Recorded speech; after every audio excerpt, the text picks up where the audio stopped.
Hello everyone, my name is Jitendra Chaudhary and I welcome to all of you to this session जहां पे हम लोग करने वाले हैं अपना चैप्टर नंबर 11 जिसका टाइटल है वाटर इन द एटमॉस्फेयर। यहाँ पे हम लोग बात करेंगे कई सारी चीज़ों की। हम यहाँ पे प्रेसिपिटेशन की बात करेंगे, कंडेंसेशन की बात करेंगे, हम यहाँ पे क्लाउड्स की बात करेंगे, रेनफॉल की बात करेंगे, ह्यूमिडिटी के बारे में बात करेंगे। तो इन सारी चीज़ों के बारे में हम लोग बात करने वाले हैं। देखिए, पहले ही हम लोग कर चुके हैं कि हमारे एटमॉस्फेयर के अंदर हमारे जो वाटर वेपर्स होते हैं वो एक इंटीग्रल पार्ट होते हैं, है ना। हमारी गैसेस होती हैं, वाटर वेपर्स होते हैं, डस्ट पार्टिकल्स होते हैं।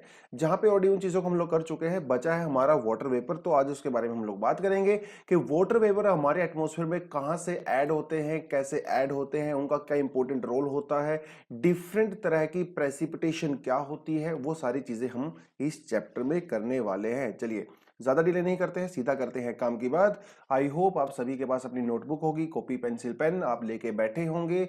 और मैं ये भी अज्यूम करता हूं कि इस क्लास से पहले आपने अपनी पीडीएफ से एनसीईआरटी पढ़ा होगा।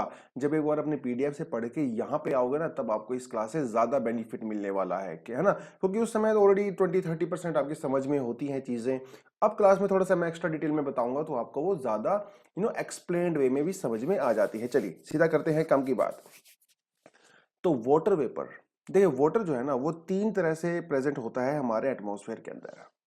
वाटर जो है वो गैसियस स्टेज में भी होता है, वाटर जो है वो लिक्विड स्टेज में भी होता है, और वाटर जो है वो सॉलिड स्टेज में भी होता है। सॉलिड स्टेट यानी कि आपका जो आइस होती है वो सॉलिड स्टेट होती है, आपका जो वाटर नॉर्मल जो पानी पीते हैं हम लोग वो आपका लिक्विड स्टेट में होता है, और वाटर वेपर्स जो है वो गैसियस स्टेट में होते हैं। और एक्चुअली हमारी अर्थ की ना यही खास बात भी है, और एक्चुअली यही हमारे अर्थ के ऊपर जो है जीवन जो पाया जाता है ना, जो लाइफ हमारे यहाँ पे पाई जाती है, उसका ये भी बहुत बड़ा रीजन है कि हमारे यहाँ पे वाटर तीनों फॉर्म में पाया जाता है। ऐसा नहीं है कि वाटर दूसरे प्लैनेट्स पे नहीं पाया जाता, वहां भी पाया जाता है, लेकिन वहां पे लिक्विड फॉर्म में नहीं है, वो कंप्लीटली फ्रोजन स्टेज में है, और उस फ्रोजन स्टेज में हमेशा के लिए लाइफ जो है सस्टेन नहीं कर पाती है। ठीक है। और जहां तक हम लोग वॉल्यूम की बात करते हैं, कितना वाटर वेपर होता है हमारे में एटमॉस्फेयर में, ये ऑलरेडी हम लोग कर चुके हैं। हमारे एटमॉस्फेयर में 1% से लेके 4% तक हो सकता है। हालांकि कई जगह पे वो जीरो भी हो सकता है, जहां पे बहुत ज्यादा ही ड्राई कंडीशंस होती हैं।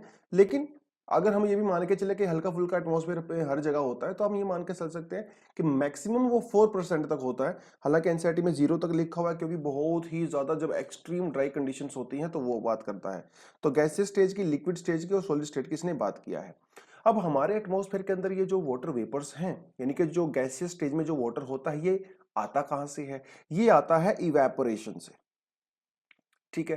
इवेपोरेशन कब होती है? जब ज्यादा टेम्परेचर होता है, आपके जो वाटर मॉलिक्यूल्स होते हैं उनको वो हीट को एब्जॉर्ब करते हैं, तो वो हीट को एब्जॉर्ब करते हैं तो वो अनस्टेबल हो जाते हैं। अनस्टेबल होने से वो इवेपोरेट हो जाते हैं, हमारे एटमॉस्फेयर के अंदर मिल जाते हैं। तो एक तो ये तरीका हुआ थ्रू इवेपोरेशन। दूसरा तरीका होता है कि जो प्लांट्स होते हैं ना, हमारे प्लांट्स भी जो है वो वाटर एक्सचेंज करते हैं एटमॉस्फेयर के साथ, जिसे हम लोग ट्रांसपिरेशन कहते हैं। हमारे जो प्लांट्स होते हैं, इनके जो पत्ते होते हैं, लीव्स होते हैं, वहां से वो लोग एक्सचेंज करते हैं एटमॉस्फेयर के साथ वाटर। यानी कि जो उनकी जड़ें होती हैं पौधों की, वो जड़ें जो है सोइल से जो है वाटर लेती हैं और बाद में पत्तों से उसको रिलीज करती हैं। तो उस वजह से भी एटमॉस्फेयर जो है वो ऐड होता है। ठीक है। दस, there is a continuous exchange of water between atmosphere the ocean the continents through the process of evaporation, transpiration and the condensation and the precipitation. इसे कहते हैं वाटर साइकिल। तो ये जो वाटर है ना, वो हमेशा एक फॉर्म से दूसरी फॉर्म में चेंज होता रहता है। इसे कहते हैं वाटर साइकिल।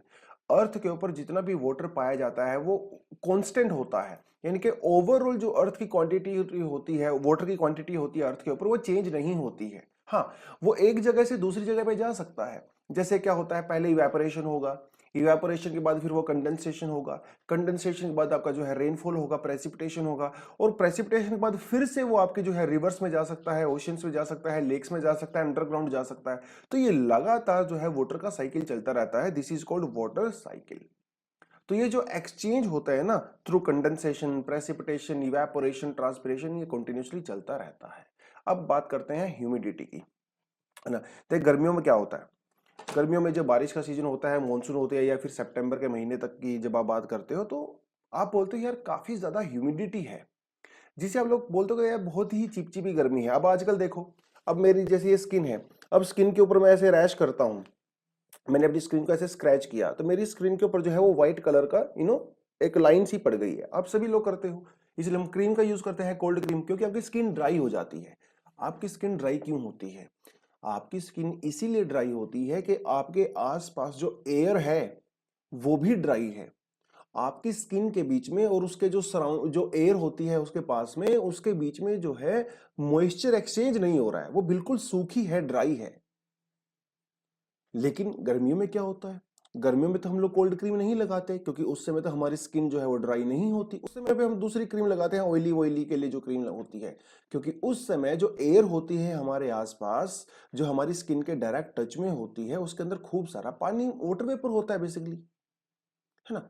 तो ह्यूमिडिटी, उससे बोलते हैं हम ह्यूमिडिटी, यानी कि जो अमाउंट ऑफ वाटर वेपर होता है ना प्रेजेंट इन द एटमॉस्फेयर और air, that is called your humidity. तो इस समय आपकी एयर जो है बिल्कुल भी ह्यूमिड नहीं है, वो ड्राई है। लेकिन गर्मियों में जब इवेपोरेशन ज्यादा होता है, वाटर वेपर ऐड होते हैं एटमॉस्फेयर के अंदर, उस समय हमारा एटमॉस्फेयर काफी ह्यूमिड होता है, जिसे हम लोग हिंदी में शायद आर्द्र बोलते हैं, आर्द्र, ठीक है। तो कहता है the water vapour present in the air is known as humidity. अब ये ह्यूमिडिटी भी कई तरह की होती है। पहली होती है हमारे पास एब्सोल्यूट ह्यूमिडिटी।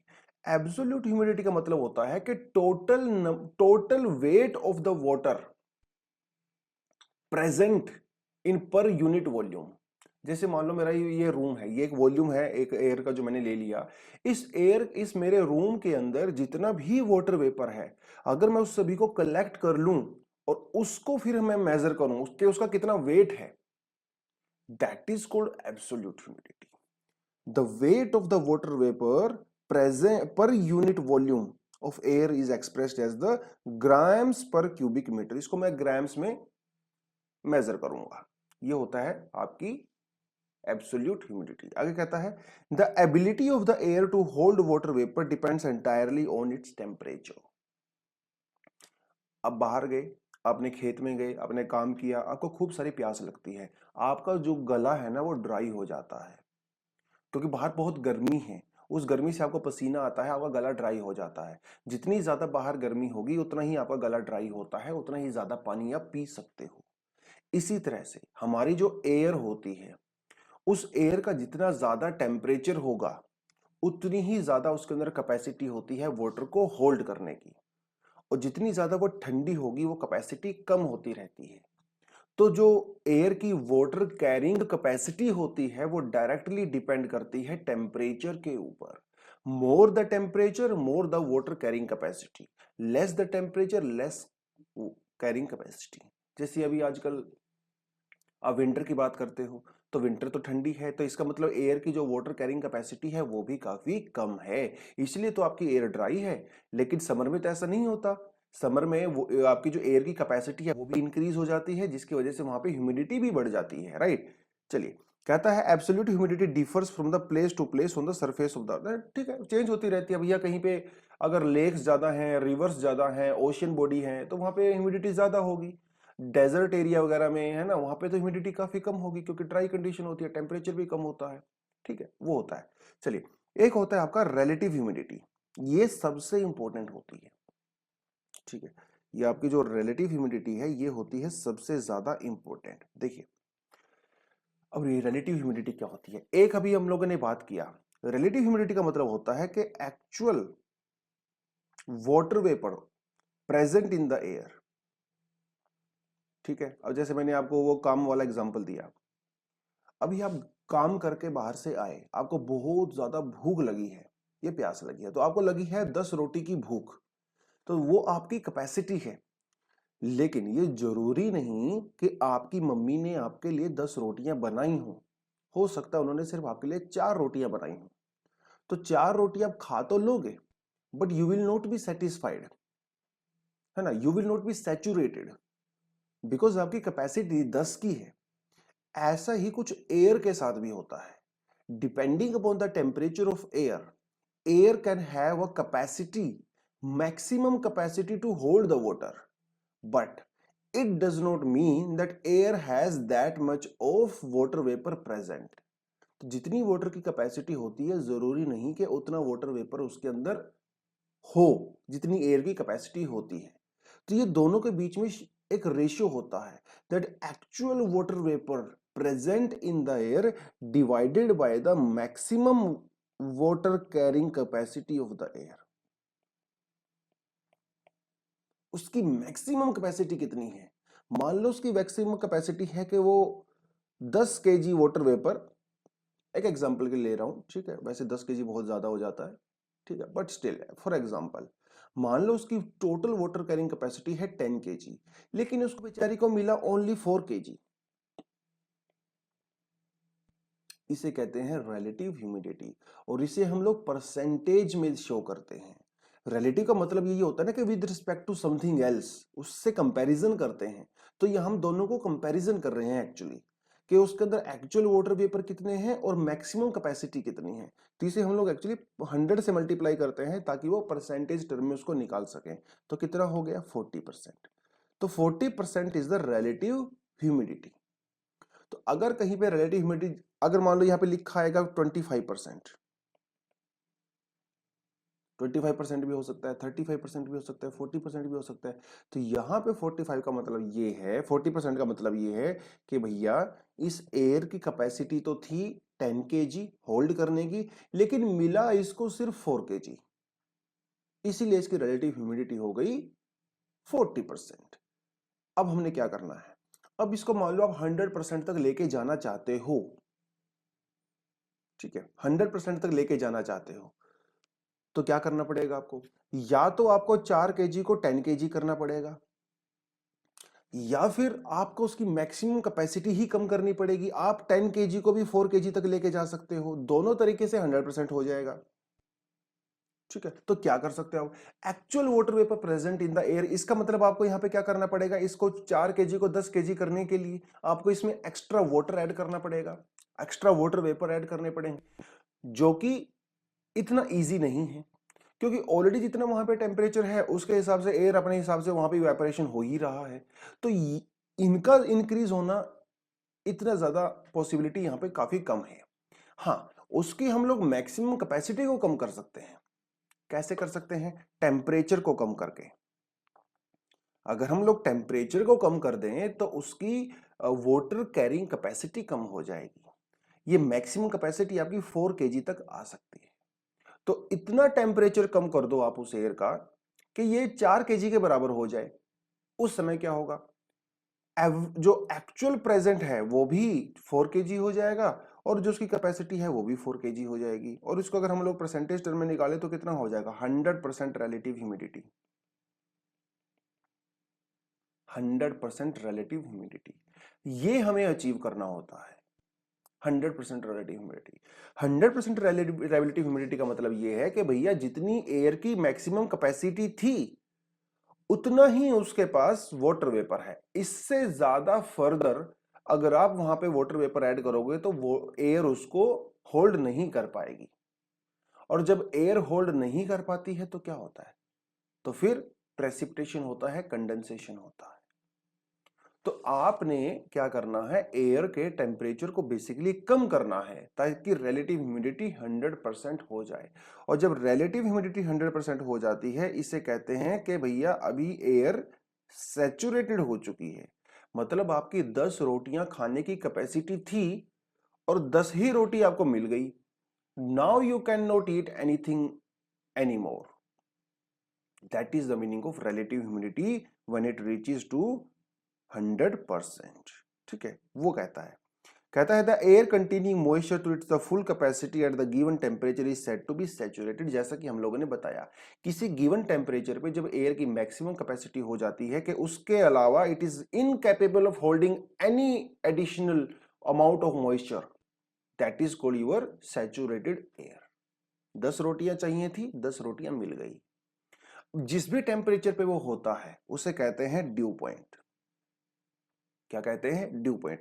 मतलब उससे ज्यादा अगर वाटर वेपर ऐड हो गए तो उसको एयर होल्ड नहीं कर पाएगी, ठीक है। उसे कहते हैं ड्यू पॉइंट, ठीक है। चलिए let's talk about evaporation and the condensation. Evaporation क्या होता है ऑलरेडी हमें पता है। The amount of water vapour in the atmosphere is added और विदड्रॉन ड्यू टू इवेपोरेशन और कंडेंसेशन।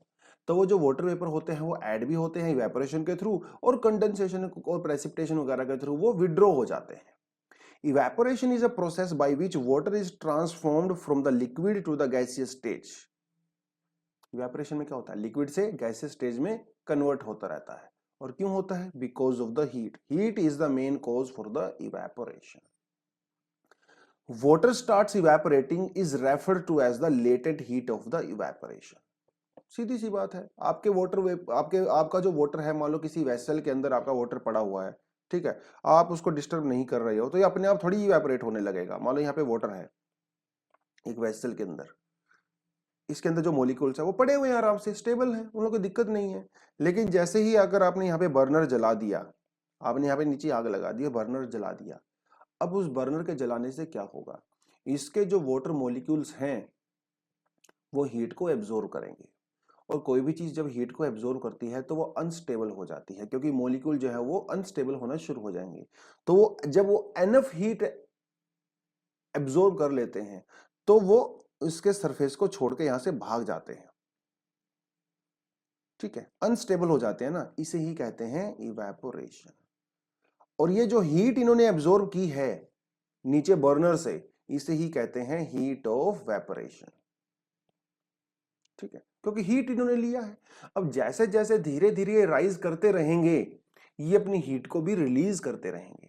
तो जैसे ही ये वाटर वेपर आपने जो देखे हैं, जब ये कंडेंस हो जाते हैं, जब ये कंडेंस हो जाएंगे, जब आपस में मर्ज हो जाएंगे और वाटर ड्रॉपलेट का पार्ट बन जाएंगे, तो उस हीट का क्या होगा, जो यहां से लेके गए हैं वो भी तो कहीं जाएगी ना, तो वो हीट जो है वो रिलीज हो जाती है, जिसे कहते हैं लेटेंट हीट ऑफ कंडेंसेशन। ठीक है, कुछ कुछ चीजें आपने यहाँ पे याद रखनी है, इसे कहते हैं लेटेंट हीट ऑफ कंडेंसेशन। तो पहले तो वो नीचे से लेके गए हीट को, ऊपर जब गए तो कंडेंस हो गए, कंडेंस होने के बाद जो उनके अंदर हीट थी वो रिलीज हुई, जो नीचे से लेके गए थे हीट को, उसे कहते हैं लेटेंट हीट ऑफ कंडेंसेशन। ये हम लोगों ने साइक्लोन में भी देखा था। यही हीट ऑफ कंडेंसेशन होती है जो किसी भी साइक्लोन को लगातार एनर्जी प्रोवाइड करवाती है। जितना ज्यादा वाटर वेपर होगा उतना ही ज्यादा लेटेंट हीट ऑफ कंडेंसेशन होगा, जितना ज्यादा हीट ऑफ कंडेंसेशन होगा उतना ही ज्यादा आपका साइक्लोन ऊपर तक जाएगा और वो स्ट्रॉन्ग होगा। ठीक है, तो ये उसी के बारे में बात कर रहा है, लेटेंट हीट ऑफ इवेपोरेशन। इसी तरह से हमारे पास लेटेंट हीट ऑफ कंडेंसेशन भी होती है। ठीक है, कहता है the transformation of water vapour into the water is called condensation. ठीक है, देखिए अलग अलग प्रोसेस है ना। पहली प्रोसेस थी वेपोरेशन। वेपोरेशन मतलब जब आपका वाटर जो है वो लिक्विड स्टेज से गैसियस स्टेज में कन्वर्ट होता है, दैट इज कॉल्ड इवेपोरेशन। जब वो गैसियस स्टेज से दोबारा से लिक्विड स्टेज में कन्वर्ट होता है, इसे कहते हैं कंडेंसेशन। और कहता है अगर वो डायरेक्टली कंडेंस हो जाए सॉलिड फॉर्म में, अगर आपका वाटर गैसियस स्टेज में डायरेक्ट सॉलिड स्टेट में कन्वर्ट हो जाता है, इसे कहते हैं सब्लिमेशन। तो आज हम लोगों ने तीन चीजें सीखी। पहली चीज हम लोगों ने सीखी इवेपोरेशन, दूसरी सीखी हम लोगों ने कंडेंसेशन, तीसरी चीज सीखी हम लोगों ने सब्लिमेशन। इवेपोरेशन में वाटर से वाटर वेपर में कन्वर्ट होता है, कंडेंसेशन में वाटर वेपर से जो है लिक्विड में कन्वर्ट होता है, यानी कि वाटर ड्रॉपलेट्स में कन्वर्ट होता है, और सब्लिमेशन में वाटर वेपर से डायरेक्ट सॉलिड में कन्वर्ट होता है, मतलब वो आइस वगैरह में या आइस क्रिस्टल्स वगैरह बनाता है, इसे कहते हैं सब्लिमेशन। ठीक है, तो ये दो तीन चीजें आपने यहाँ पे धीरे धीरे याद कर लेनी है। ठीक है, चलिए अब ये जो कंडेंसेशन होगा, कंडेंसेशन ऐसे ही हवा में नहीं होगा, उसके लिए उसको एक बेस पॉइंट चाहिए। बेस पॉइंट यानी कि उसको एक प्लेटफॉर्म चाहिए जहां पे वो वाटर वेपर अपने आप को कंडेंस कर सके। अब स्कूल में बच्चे इधर उधर घूमते रहते हैं प्लेग्राउंड में, लेकिन क्लासरूम में बैठने के लिए उनको बेंच चाहिए, तभी वो बैठ पाएंगे ना। क्लासरूम जब वहां पे बनेंगे तभी बैठ पाएंगे, अदरवाइज तो पार्क में इधर उधर घूमते रहेंगे। उसी तरह से आपके वाटर वेपर वो घूमते रहते हैं एयर के अंदर, लेकिन वो कंडेंस तभी होंगे जब उनको कोई प्रॉपर बेस मिलेगा, उनको बैठने के लिए, कुछ अट्रैक्ट करने के लिए, चिपकने के लिए कुछ चीज मिलेगी। उसके लिए हमारे पास होते हैं हाइग्रोस्कोपिक न्यूक्लियाइस। जैसे आपका डस्ट होता है, स्मोक होती है, सोल्ट पार्टिकल्स वगैरह होते हैं, वो हवा में घूमते रहते हैं। तो वो डस्ट पार्टिकल के अंदर ये कैपेसिटी होती है कि डस्ट पार्टिकल वाटर वेपर्स को एब्जॉर्ब कर सकते हैं, उनको अट्रैक्ट करते हैं। तो एक डस्ट पार्टिकल जो है वो कई सारे वाटर वेपर को अट्रैक्ट कर लेता है, और जब वो आपस में सब चिपकते हैं, आपस में कोलाइड होते हैं, तो उससे होता है कंडेंसेशन, और धीरे धीरे आपका जो ये वाटर वेपर्स जो थे वो वाटर ड्रॉपलेट में कन्वर्ट हो जाते हैं। ठीक है, वाटर ड्रॉपलेट में कन्वर्ट हो जाते हैं। इसी तरह से पूरा सिस्टम यहाँ पे चलता रहता है। तो condensation also takes place when the moist air comes in the contact with some colder object. इसके बारे में अभी हम थोड़ा सा देखेंगे, जिसे हम लोग ड्यू कहते हैं। इसको थोड़ा सा वेट करिए, इसके बारे में आपको बताऊंगा मैं। कहता है temperature is close to the dew point, condensation therefore depends upon the amount of the cooling of the relative humidity of the air. Condensation is influenced by the volume of the air, temperature, pressure, humidity etcetera etcetera. तो condensation आप समझ गए क्या होता है। Condensation का मतलब होता है कि जब आपके वाटर वेपर जो है वाटर में कन्वर्ट हो जाते हैं। ठीक है, कन्वर्ट हो जाते हैं। ड्यू पॉइंट हम लोगों ने कर लिया। ड्यू पॉइंट वो पॉइंट होता है जहां पे आपकी रिलेटिव ह्यूमिडिटी 100% हो जाती है। अगर रिलेटिव ह्यूमिडिटी से ज्यादा और ज्यादा मॉइस्चर उसके अंदर आप ऐड करोगे तो वो डायरेक्टली कंडेंसेशन हो जाता है। कंडेंसेशन क्यों होता है? कई चीजों के ऊपर डिपेंड करता है। टेम्परेचर के ऊपर डिपेंड करता है, प्रेशर के ऊपर डिपेंड करता है, ह्यूमिडिटी के ऊपर डिपेंड करता है। लेकिन यहाँ पे जो सबसे इंपॉर्टेंट रोल होता है वो होता है टेम्परेचर का, है ना। अभी हम लोगों ने किया था ना ऊपर, टेम्परेचर का सबसे ज्यादा इंपॉर्टेंट रोल होता है, क्योंकि टेम्परेचर की वजह से जो मैक्सिमम कैरिंग कैपेसिटी है वो कम हो जाती है और आपकी रिलेटिव ह्यूमिडिटी 100% पहुंच जाती है। तो कंडेंसेशन कब होता है? Let's talk about the conditions of the condensation. Condensation दोस्तों वो तब होता है when temperature of the air is reduced to the dew point. Dew point कौन सा पॉइंट होता है? वही सैचुरेशन वाला पॉइंट होता है ना, जब आपको एब्सोल्यूट ह्यूमिडिटी और मैक्सिमम कैपेसिटी बराबर हो जाती है ना। एब्सोल्यूट ह्यूमिडिटी और मैक्सिमम कैपेसिटी बराबर हो जाती है तो रिलेटिव ह्यूमिडिटी 100% हो जाती है। तो पहले तो आपको टेम्परेचर रिड्यूस करना है ड्यू पॉइंट तक, क्योंकि इसका मतलब होता है ड्यू पॉइंट वो टेम्परेचर जहां पे रिलेटिव ह्यूमिडिटी 100% हो जाती है, उसे हम लोग ड्यू पॉइंट कहते हैं।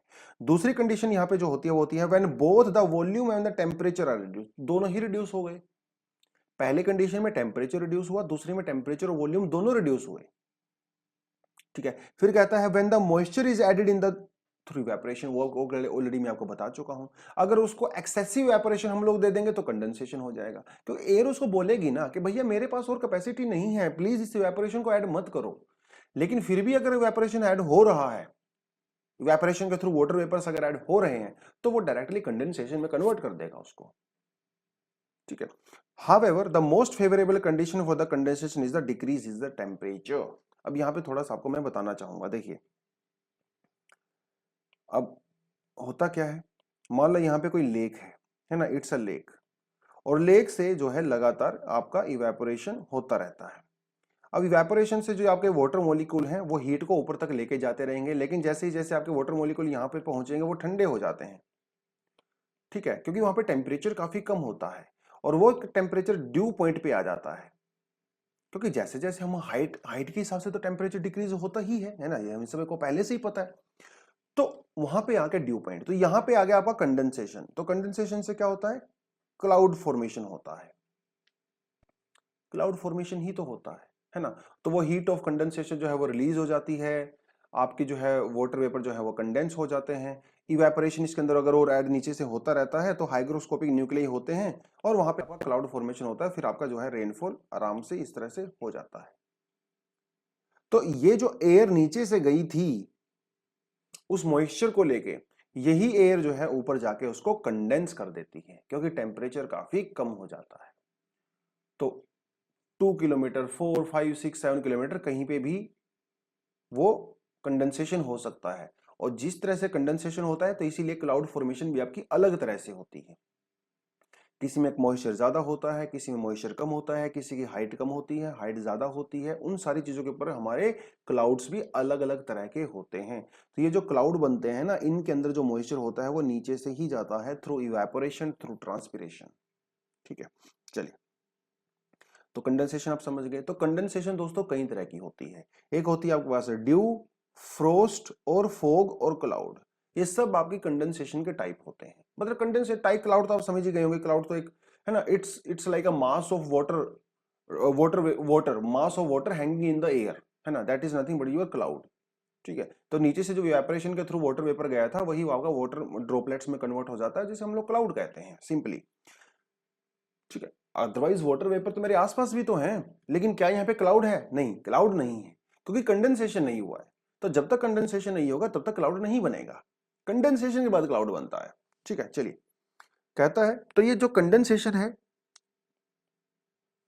ये ड्यू पॉइंट, अब ड्यू पॉइंट एक अलग चीज है, फ्रीजिंग पॉइंट एक अलग चीज है। कई लोगों को ऐसा लगता है ड्यू पॉइंट का मतलब होता है 0 डिग्री सेंटीग्रेड, नहीं ऐसा नहीं है। जो 0 डिग्री सेंटीग्रेड होता है वो हमारा फ्रीजिंग पॉइंट होता है। Dew point is just that point where our air gets saturated.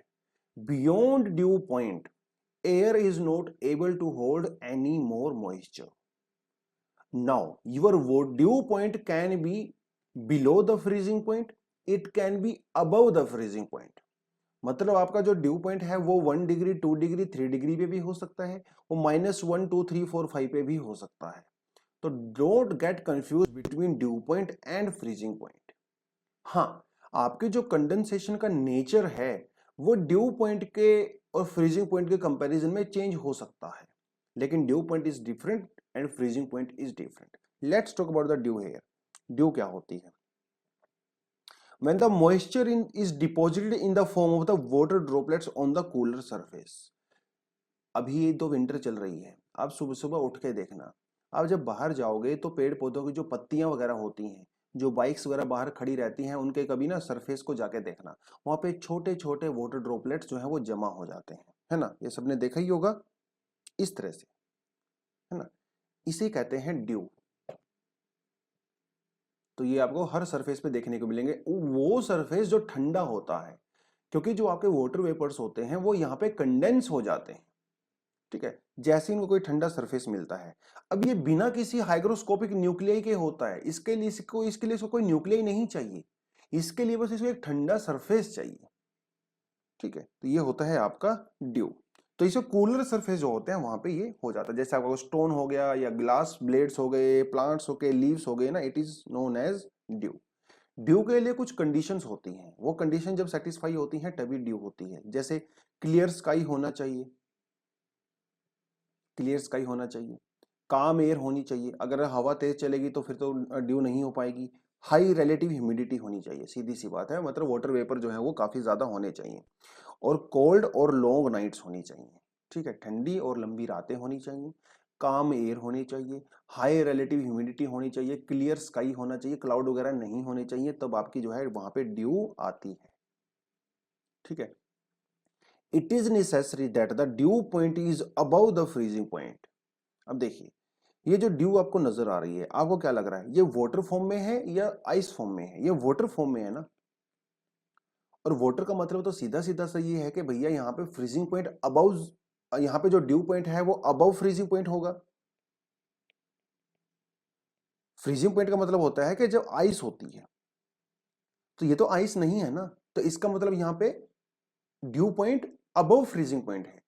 जहां पे कंडेंसेशन सॉलिड फॉर्मेट में होती है, आइस की फॉर्म में होती है, वहां पे आपका due point below freezing point होता है, ठीक है। चलिए देखिए आगे देखते हैं। फ्रोस्ट, फ्रोस्ट आप सभी ने देखा होगा सर्दियों में, है ना? नहीं देखा होगा तो देख लीजिए। ये देखो, ये होती है फ्रोस्ट। जब एक्सट्रीम कोल्ड कंडीशंस होती हैं तब आपके पत्तों वगैरह के ऊपर जो है इस तरह से फ्रोस्ट जमा हो जाती है, जिसे फ्रोस्ट बाइट कहते हैं। तो बहुत जो ठंडी जगह होती हैं, जैसे सियाचिन हो गया या पहाड़ी एरिया हो गया, कहीं पे भी हो सकता है, आप विंटर में अगर बाहर निकलते हो, बाहर जाते हो थोड़ी देर के लिए, अगर आपका हाथ या पैर कुछ भी अगर वो बाहर रहता है तो फ्रोस्ट बाइट आपको हो सकता है। और एक बार किसी हमारे जो वेजिटेबल्स वगैरह होती हैं, अगर वहाँ पे फ्रोस्ट बाइट हो गया तो समझ लो पूरी तरह से डिस्ट्रॉय हो जाता है।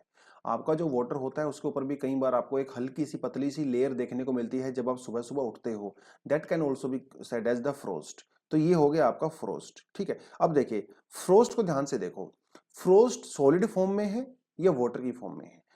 ये जो है सॉलिड की फॉर्म में है, और सॉलिड की फॉर्म में कंडेंसेशन तभी होता है जब आपका ड्यू पॉइंट फ्रीजिंग पॉइंट से ऊपर होता है, या उसके बराबर होता है या ऊपर होता है। ऊपर इन द सेंस के -2 -3 -4 -5, है ना, इस तरह से होता है।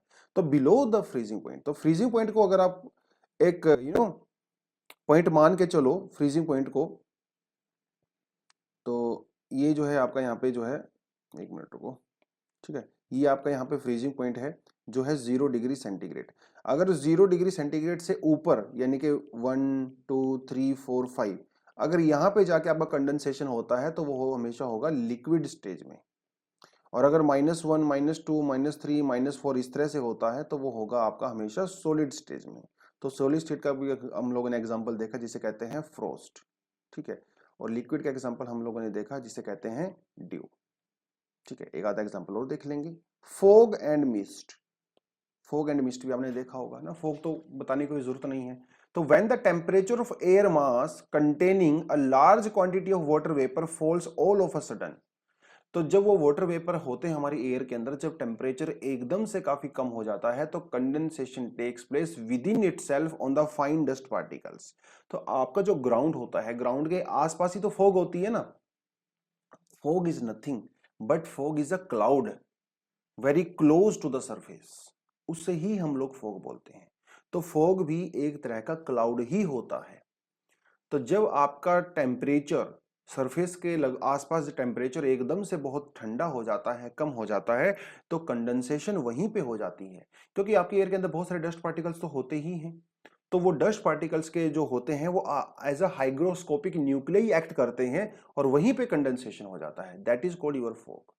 तो fog is a cloud with its base at or very near to the ground, ठीक है। वही आपको मैंने बताया, it is nothing but a cloud, ठीक है। विजिबिलिटी जो है वो काफी कम भी होती है इसके अंदर, ठीक है, वो आपने देखा ही होगा। अब मिस्ट क्या होता है, देखिए आपको फोटो दिखा देता हूं मैं। फोग और मिस्ट जो है वो लगभग सेम ही होते हैं, ठीक है। ये आपका यहाँ पे आ जाता है फोग और ये आपकी आ जाती है यहाँ पे मिस्ट। फोग, ठीक है, देख सकते हो, फोग, और दूसरी आपकी आ जाती है यहाँ पे, ये देखिए ये आपकी आ जाती है मिस्ट। दोनों के बनने का तरीका सेम होता है, फर्क सिर्फ इतना होता है कि मिस्ट के अंदर जो वाटर वेपर्स होते हैं ह्यूमिडिटी थोड़ी सी ज्यादा होती है, फोग के अंदर जो है कंपैरेटिवली कम होती है ना। और इससे इससे कोई ज्यादा इसमें डिफरेंस होता नहीं है, ठीक है। So this is called your fog और मिस्ट। और हमारे सिटीज में क्या होता है, सिटीज में तो बहुत सारी इंडस्ट्री होती है, ट्रैफिक होती है, तो वहां से बहुत सारा धुआं निकलता है। तो फोग और आपकी जो स्मोक होती है वो आपस में मिक्स हो जाती है, ठीक है, जिसे कहते हैं स्मोग। क्या कहते हैं, स्मोग कहते हैं। तो भैया स्मोक बहुत डेंजरस होती है। अगर आप अर्बन एरियाज में रहते हो, दिल्ली या किसी बड़े सिटी में रहते हो, तो वहां पे मॉर्निंग वॉक जब आप करने जाते हो that is not healthy for you, क्योंकि वहां पे फोग के अंदर बहुत सारे पोल्यूटेंट्स जो है वो मिक्स होते हैं, तभी तो स्मोक बनता है। और जब आप मॉर्निंग वॉक करने जाते हो तो आप जब इनहेल करते हो तो आपके फेफड़ों में चले जाते हैं, आपके लंग्स में चले जाते हैं, which is very very dangerous. इसीलिए कहते हैं कि जो इंडस्ट्रियल एरियाज होते हैं, जैसे दिल्ली या मुंबई इंडस्ट्रियल सिटीज होते हैं, आप यहाँ पे मॉर्निंग वॉक विंटर्स में ना करने जाएं, क्योंकि विंटर्स में हवा ठंडी होती है, वो पूरे के पूरे डस्ट पार्टिकल्स और जो पोल्यूटेंट्स होते हैं वो आपके क्लोज टू द ग्राउंड रहते हैं, तो आप जब सांस लेते हो तो अंदर जा सकते हैं। इसलिए इंडोर अगर आप वर्कआउट करते हो that is more beneficial rather than the morning walk, ठीक है, तब वो कर सकते हो। तो ये जनरली यहाँ पे मिस्ट और क्लाउड के बारे में, मिस्ट और फोग के बारे में बताया। Fogs are drier than the mist, वो ऑलरेडी आपको मैं बता चुका हूँ, ठीक है। जहाँ पे जो ओशन करंट्स होते हैं हमारे, वो ओशन करंट और कोल्ड ओशन करंट होते हैं, वो आपस में मिक्स होते हैं, तो वहां पे भी बहुत सारा फॉग जो है वो बन जाता है। Fogs are the mini clouds, ठीक है, तो वो बार बार उसी बात को रिपीट कर रहा है, कोई नया नहीं है। Now let's talk about the cloud. Cloud is a mass of minute water droplets, है ना। क्लाउड्स के अंदर क्या होता है, वाटर ड्रॉपलेट्स ही तो होते हैं, या फिर टाइनी क्रिस्टल्स होते हैं। अब देखिए क्लाउड जो है वो 2 किलोमीटर पे भी बन सकते हैं, क्लाउड आपका 10 किलोमीटर पे भी बन सकता है। तो सीधी सी बात है, जैसे जैसे ऑल्टीट्यूड हाई होगा टेम्परेचर कम होगा। और भैया 8-10 किलोमीटर पे जाने के बाद तो टेम्परेचर बहुत ज्यादा नीचे चला जाता है, -20 -30 चला जाता है। अब वहां पे वाटर ड्रॉपलेट थोड़ी मिलेंगे आपको, वहां पे तो आपको वाटर जो है वो फ्रोजन स्टेज में मिलेगा, आइस क्रिस्टल्स की फॉर्म में मिलता है। तो आपके जो क्लाउड्स होते हैं ना, आप ये मत समझ के चलिए कि आपके क्लाउड के अंदर हमेशा सिर्फ वाटर ड्रॉपलेट्स ही होते हैं। भैया वाटर, ये जो आपका जो क्लाउड है ना बहुत बड़ा होता है, ठीक है। अब मान लो ये 2 किलोमीटर से स्टार्ट हुआ और ये जो मान लो 10 किलोमीटर तक चला गया। अब यहाँ पे तो ठीक है आपको वाटर ड्रॉपलेट्स देखने को मिलेंगे, अब यहाँ पे आपको वाटर ड्रॉपलेट थोड़ी मिलेंगे, वहां पे आपको आइस क्रिस्टल्स मिलेंगे। और यही आइस क्रिस्टल जब इंसोलेशन होती है तो उसको डायरेक्टली रिफ्लेक्ट करते हैं, अल्बीडो हम लोगों ने किया था, क्योंकि आइस क्रिस्टल जो है वो वाटर इंसोलेशन को डायरेक्टली रिफ्लेक्ट कर देते हैं। इसलिए तो हमारी जो अर्थ का अल्बीडो होता है वो 35% होता है, जिसमें से 2% आपका सीधा डायरेक्ट क्लाउड से ही भाग जाता है, बाद में फिर 27% भी जो है वो क्लाउड से ही रिफ्लेक्ट बैक हो जाता है। ये तो हम लोग कर चुके हैं हीट बजट में कर चुके हैं, राइट। चलिए, तो let's talk about the clouds. Clouds क्या होता है हमें समझ में आ गया। So on the basis of the height, on the basis of the expansion, on the basis of the density and the transparency and the ओपेकनेस, cloud की जो है यहाँ पे 4 कैटेगरीज बताई गई हैं। पहली होती है सीरस क्लाउड, एक होता है क्यूमुलस क्लाउड, स्ट्रेटस क्लाउड्स और निम्बस क्लाउड्स। 4 कैटेगरी होती हैं, ठीक है। आप क्लाउड को देख के ही पहचान सकते हो कि कौन सा क्लाउड होता है ये। Now let's talk about the cirrus clouds. Cirrus cloud की जो ऑल्टीट्यूड होता है वो होता है 8000 से लेके 12000 मीटर तक, मतलब सबसे ऊंचे वाले क्लाउड आपके सीरस क्लाउड्स होते हैं। अब सीधी सी बात है, मॉइस्चर कम होगा, क्योंकि इतना ऊपर हाइट पे मॉइस्चर नहीं पहुंच पाता है, पहुंचता भी है तो बहुत थोड़ा सा मॉइस्चर पहुंचता है, क्योंकि यार वाटर ग्रेविटी भी तो कोई चीज होती है ना। तो जैसे जैसे आप हाइट पे जाते रहोगे ग्रेविटी की वजह से मॉइस्चर का कंटेंट भी कम होता रहता है। इसीलिए ये जो क्लाउड होते हैं ये बहुत डार्क नहीं होते हैं, बहुत थिन क्लाउड होते हैं और एकदम व्हाइट कलर के होते हैं, क्योंकि वाटर कंटेंट इनके अंदर ज्यादा होता ही नहीं। फेदरी अपीयरेंस होती है, ऐसा लगता है कोई पंख होते हैं ना, ऐसे फेदर वेदर टाइप के होते हैं। They are very very white, है ना। फोटो दिखा देता हूं आपको, ठीक है। ये देखिए, ये होते हैं आपके सीरस क्लाउड्स। बहुत ऊंचे होंगे, फेदर टाइप के होंगे, व्हाइट होंगे, थिन होंगे और इंसोलेशन को ब्लॉक नहीं कर पाएंगे। सीरस क्लाउड्स के अंदर एज सच वाटर ड्रॉपलेट नहीं होते, इनके अंदर जो है आइस क्रिस्टल्स होते हैं, क्योंकि 8-10 किलोमीटर पे जाके आपको आइस क्रिस्टल्स ही मिलेंगे भाई, वहां पे जाके आपको जो है वाटर ड्रॉपलेट्स नहीं मिलेंगे, ठीक है। चलिए, फिर होते हैं आपके क्यूमुलस क्लाउड्स। क्यूमुलस क्लाउड्स की हाइट जो इसने बताई है दैट इज 4000 मीटर से लेके 7000 मीटर तक होती है। ये आपको कॉटन के जैसे नजर आते हैं, जो ऊन होती है ना, कॉटन वूल जैसे टाइप के नजर के आते हैं। They exist in the patches, patches में होता है, एक यहाँ वहां वहां, है ना, कंटिन्यूस नहीं होते हैं। और इनका जो बेस होता है वो फ्लैट होता है, ठीक है। अब आप बोलोगे सर पिक्चर दिखा दीजिए, लो पिक्चर आपके सामने है। बेस इनका फ्लैट होता है और बहुत हाइट तक होते हैं, ठीक है। और वूल के जैसे नजर आते हैं, यहाँ होता है वहां वहां वहां, स्कैटर्ड टाइप के नजर आते हैं और ऊपर पूरा एकदम आपका ब्लू स्काई आपको नजर आता है। फिर आपके आते हैं आपके स्ट्रेटस क्लाउड्स। स्ट्राटा का मतलब होता है लेयर। ये क्लाउड के अंदर आपको लेयर्स देखने को मिलेंगी, ठीक है। तो लेयर्स क्लाउड होते हैं क्योंकि इसके नाम के अंदर ही लेयर लिखा हुआ है। और ये आपके जो स्काई होता है काफी बड़ा पोर्शन उसको कवर करता है, ठीक है।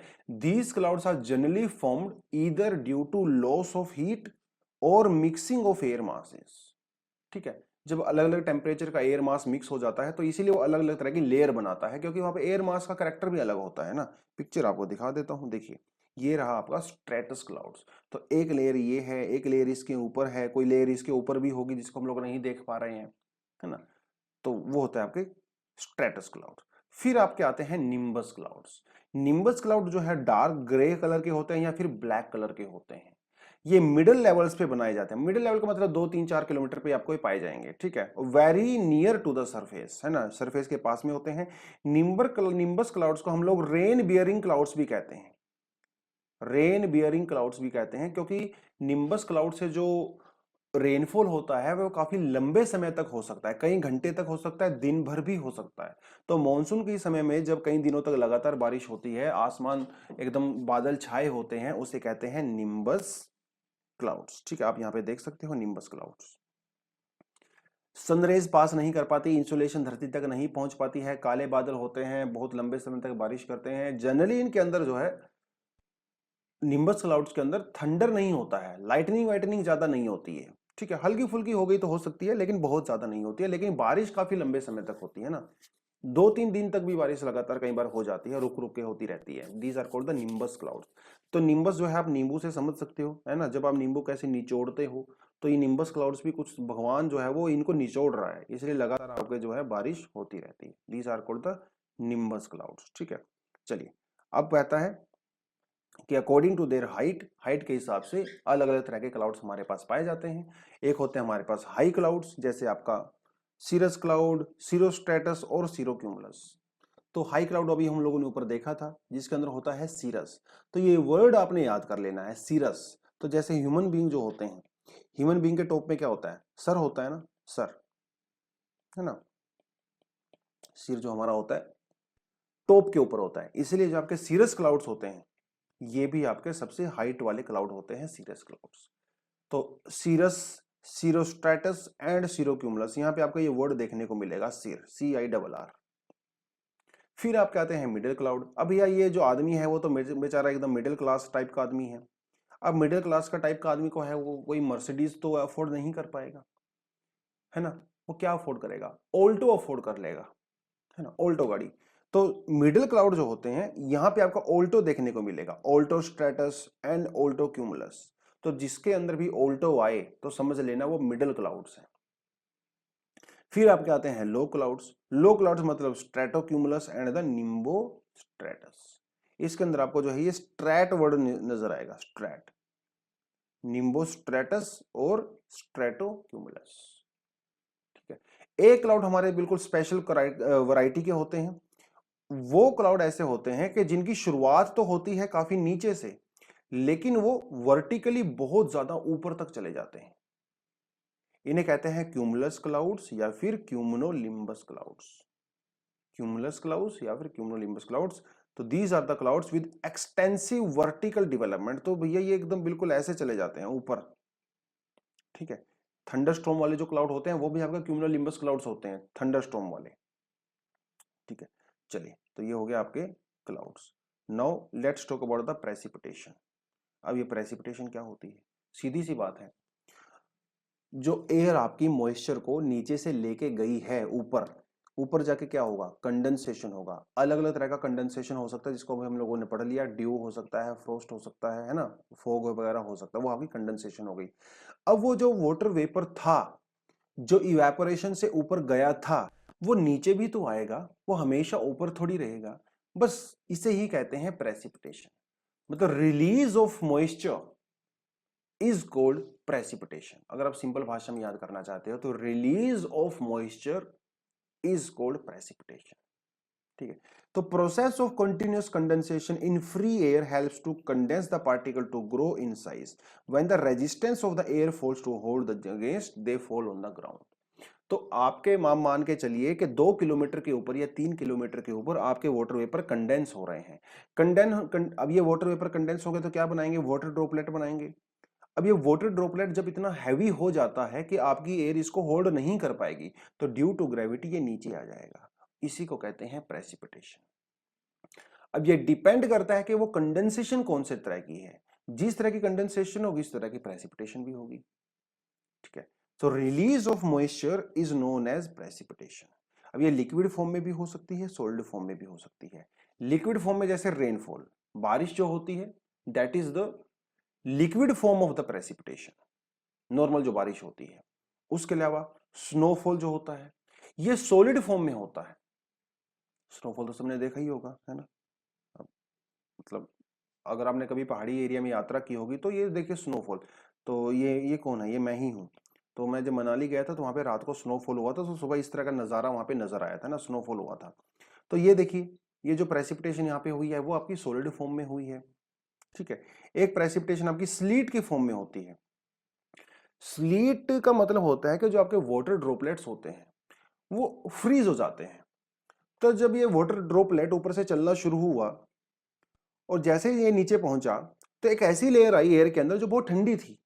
तो जैसे ही वो ठंडी लेयर के अंदर पहुंचता है तो वाटर ड्रॉपलेट बेचारी फ्रीज हो जाती है और वो स्लीट का रूप ले लेती है, जिसे कहते हैं स्लीट। ये देखिए स्लीट, ये आइस नहीं होता है, स्लीट होती है। क्योंकि आपके जो वाटर ड्रॉपलेट था उसका बाहर वाला जो एरिया था ना वो फ्रीज हो गया, इसके अंदर अभी भी वाटर ही है। तो थोड़ी देर के बाद ये मेल्ट हो जाता है। अब इसको हाथ हाथ में लेते हो, इसको हीट मिलती है तो ये मेल्ट हो जाता है। इसे कहते हैं स्लीट। फिर आपका आता है हेल, है ना, जिसे ओला कहते हैं। ये देखिए बड़ा बड़ा ओला, है ना, ये बिल्कुल फ्रोजन स्टेज में होता है। फ्रोजन स्टेज में होता है। तो जो आपके क्लाउड्स होते हैं बहुत बड़े होते हैं, ऊंचे होते हैं। तो वो आपके क्लाउड के अंदर जो है ऊपर, क्योंकि टेम्परेचर -20 -30 होता है, तो आपके जो वाटर ड्रॉपलेट्स हैं वो आपस में जुड़ जाते हैं, बड़े हो जाते हैं। जैसे जैसे वो नीचे आने लगते हैं तो फ्रिक्शन की वजह से या हीट की वजह से समझ लीजिए छोटे हो जाते हैं। तो ये एक्चुअली में जो ओला ऊपर से आता है वो इतना बड़ा नहीं होता, इससे ज्यादा बड़ा होता है, लेकिन धीरे धीरे फ्रिक्शन वगैरह की वजह से वो छोटा हो जाता है। ठीक है, this is called your hello. अलग अलग तरीके हो सकते हैं बनने के। तो slit is a frozen rain drop, है ना, उसके बारे में बात कर रहा है, ये वही बात कर रहा है बार बार। ठीक है, तो कहता है sometimes drops of rain after being released by the clouds become solidified into the small rounded solid parts of the ice which is reach the surface ना हेलस्टॉर्म। उसी बारे में बात कर रहा है कि कभी कभी आपका जो वाटर ड्रॉपलेट्स होते हैं वो फ्रीज हो जाते हैं, जिसे हम लोग हेल बोलते हैं। ठीक है, these are formed by the rain water passing through the colder layer. Hailstorms have the several concentric layers of the ice one over other. तो हेल के अंदर जो है आपको एक लेयर, दूसरी लेयर, तीसरी लेयर, चौथी लेयर, इस तरह से लेयर देखने को मिलती है फ्रोजन वाटर की। That is called your hail, ओला जिसको कहते हैं। ठीक है, चलिए now let's talk about the type of rainfall. Rainfall is also a type of precipitation. ठीक है, प्रेसिपिटेशन, जब आपकी प्रेसिपिटेशन लिक्विड की फॉर्मेट में होती है उसे कहते हैं rainfall. Now let's talk about the types of rainfall. सबसे पहली होती है आपकी कन्वेक्शनल रेनफॉल। कन्वेक्शनल जो रेनफॉल होती है वो सबसे कॉमन रेनफॉल होती है। कैसे होती है, ऑलरेडी हम इसके बारे में बात कर चुके हैं। कन्वेंशन का मतलब सबको पता है। कन्वेंशन का मतलब होता है राइजिंग ऑफ एयर, है ना, राइजिंग ऑफ एयर। एयर क्यों राइज करती है, क्योंकि इसका टेम्परेचर ज्यादा होता है। टेम्परेचर जितना ज्यादा होगा एयर जो है उतना ही ज्यादा राइज करेगी। लेकिन ये एयर दो तरह की हो सकती है, ये ड्राई भी हो सकती है, इसके अंदर मॉइस्चर भी हो सकता है। तो ड्राई जो एयर होगी उसके अंदर, उसकी वजह से तो रेनफॉल होगा नहीं, तो हम यहाँ पे इमेजिन करते हैं कि इस एयर के अंदर जो है खूब सारा मॉइस्चर है। तो जब टेम्परेचर होने की वजह से, टेम्परेचर मतलब जब सरफेस काफी गर्म हो जाता है, तो यहाँ के ऊपर जो एयर होती है वो राइज करती है। और एयर जब राइज करती है ये अपने साथ मॉइस्चर लेके जाती है, और ऊपर जाके कंडेंसेशन होता है, क्लाउड फॉर्मेशन होता है और रेनफॉल होता है। This type of rainfall is called convectional type of rainfall. इसमें कुछ ज्यादा है नहीं, ऑलरेडी आप सबको पता है। ठीक है, these are called convectional type of rainfall. Air ऊपर गई, मॉइस्चर उसके अंदर था, कंडेंसेशन हुआ, क्लाउड बना, बारिश हुई और रेनफॉल हो गया, कन्वेक्शन रेनफॉल। इक्वेटोरियल रीजन्स में जो है काफी ज्यादा होता है, या फिर समर रीजन में या जो गर्म पार्ट्स होते हैं वहां पे काफी ज्यादा रेनफॉल होता है। Interior part of the continents, क्योंकि इंटीरियर पार्ट ऑफ जो कॉन्टिनेंट्स होते हैं वो काफी गर्म होते हैं कंपैरेटिवली। कोस्टल एरिया में तो इतना नहीं हो पाएगा, इंटीरियर एरिया में होता है। दूसरी आपकी जो रेनफॉल होती है that is called orographic type of rainfall. Orographic का मतलब होता है माउंटेन बिल्डिंग। तो ये जो ओरोग्राफिक रेनफॉल होती है वो बेसिकली किसी माउंटेन या किसी बैरियर की वजह से होती है। अब माउंटेन ही बैरियर होता है ना। अब मतलब आपको दिखा देता हूं, जैसे सपोज कीजिए आप, हाँ ये देख लियो। ठीक है, तो यहाँ से ये कोई, यहाँ पे कोई सी है या कोई लेक है और यहाँ से विंड चल रही है, तो बेसिकली हमें पता है कि इस विंड के अंदर खूब सारा मॉइस्चर तो होगा ही होगा। अब यहाँ पे आ गया, ये माउंटेन जो है बैरियर आ गया, उस बैरियर की वजह से your wind is forced to rise.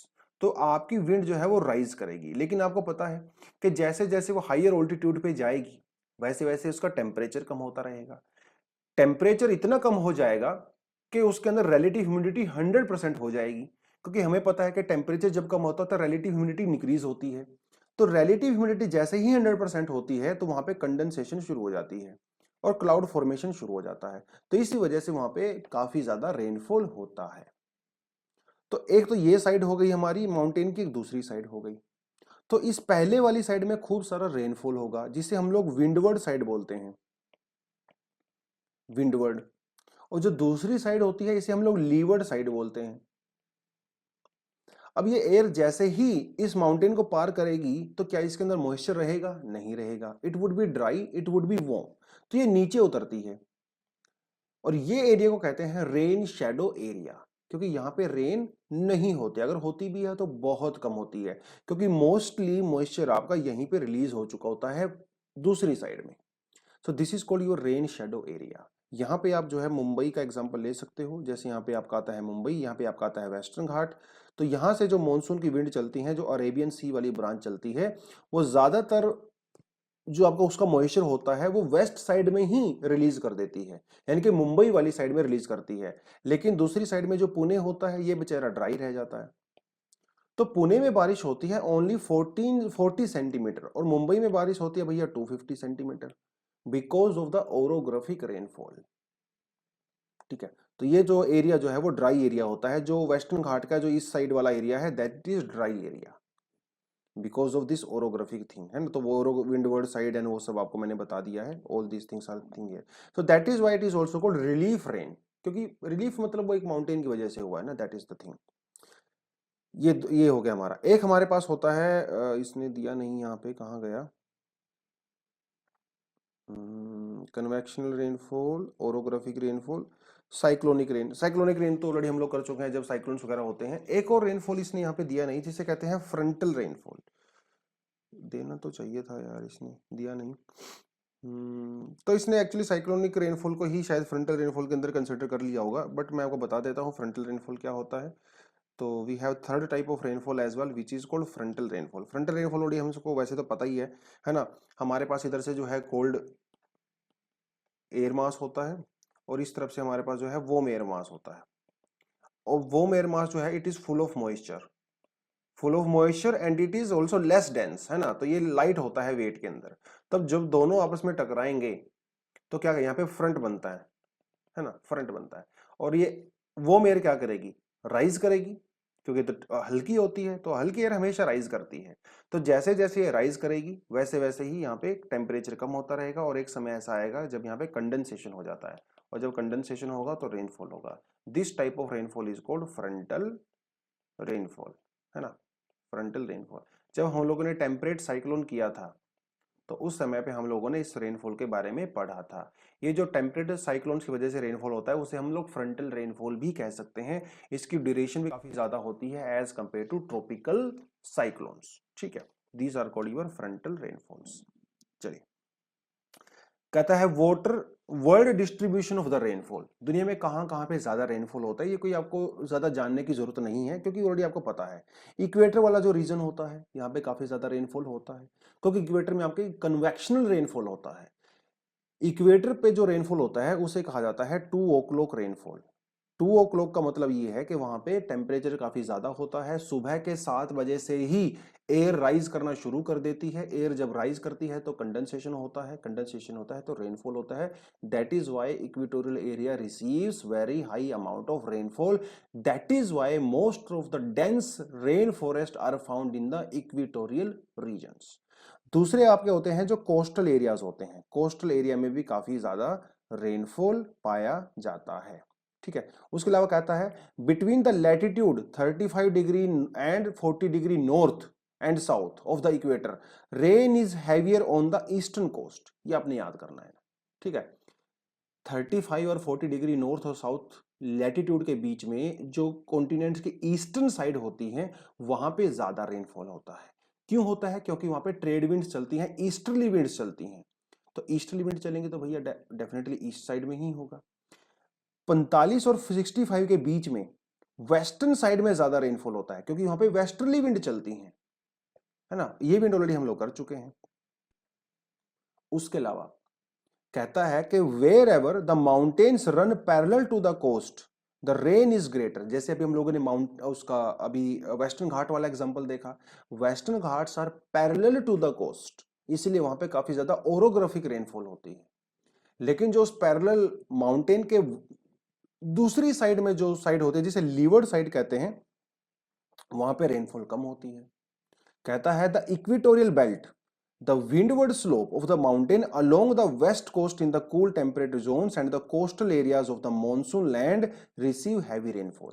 तो जो मॉनसून के समय में तो डेफिनेटली कोस्टल एरिया में ज्यादा रेनफॉल होता ही है, मुंबई वाला हम लोगों ने एग्जांपल देख ही लिया।